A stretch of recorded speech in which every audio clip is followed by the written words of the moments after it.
4 sa 10 Pinoy ang single ayon sa PSA o Philippine Statistics Authority. Nako, bakit kaya parami ng parami ang mga single sa bansa? Masyado bang mataas ang standards nila? Kaya, tanong ko lang, ano nga bang ideal partner nila? Go, go, go! Tanong ko lang, ano po ang ideal partner nyo? Family-oriented, Family-oriented. loyal, bibigay ng oras lagi. Yan ang oras. Gano'ng karaming oras? Kahit ano lang, once a week. Once a week. Okay, tanong ko lang, anong ideal man nyo? Someone with a really good personality. Really good personality. Yeah. I see. And you? Somebody who respects me for who I am, and somebody who can spend time with me, who accepts me for being myself. Jane, tanong ko lang, anong ideal man mo? Ang ideal man ko po is, syempre, yung family-oriented. Hindi cheater, syempre, of course. Wala namang may gustong cheater. So, bakit yan ang pinili mo? Sa generation po namin ngayon, parang mapanlaro na lang po. Anong nilalaro nila? Panlaro silang feeling. Ng feeling, nako po! May ate card. Hello, ate card. Aba, guardian na ako today. Not bad, not bad. Okay, tanong ko lang, ano ang ideal man mo? Yung tanggap ka din niya. Tanggap ka din niya.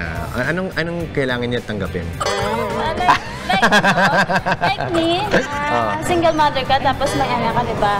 So, hindi lang din na mahal ka niya, kundi tanggap ka din niya. Tanong ko lang, yung asawa niyo, siya ba yung ideal partner mo? Hindi po siya ang idea ko, nakataon lang po kami nagkita, kaya po sa panahon doon po kami nagka-develop, nakakilala ko po siya. Ngayon po nasa kanya naman po ngayon. So, ano po yung mga ugali na gusto mo? Magaling mag-alaga ng bata, masipag, masipag sa asawa, tulungin, masayahin. Masayahin, okay. At kayo po, lahat ng katangian na yan, nasa iyo din? Nasa akin din naman po.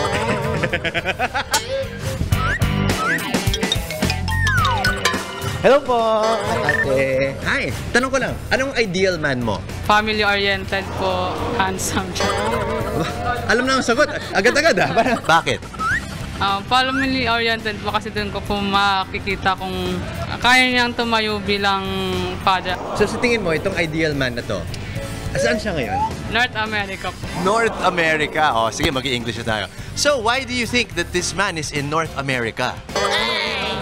He's a seaman po. Seaman siya. Okay. Sabi nga sa isang sikat na kanta, kapag tumipok ang puso, wala ka na magagawa, kundi sundin ito. Malay nyo, nasa harapan, nasa gilid, o kaya nasa likod ang inyong ideal partner. Hanggang sa susunod na tanungan, ako po si Justin Quirino para sa Tanong Ko Lang. Mga kapatid, Justin Quirino po. Masayang kwentuhan at makapulahang informasyon ang hatid namin tuwing umaga. Kaya mag-subscribe na at mag-follow sa social media pages ng News 5.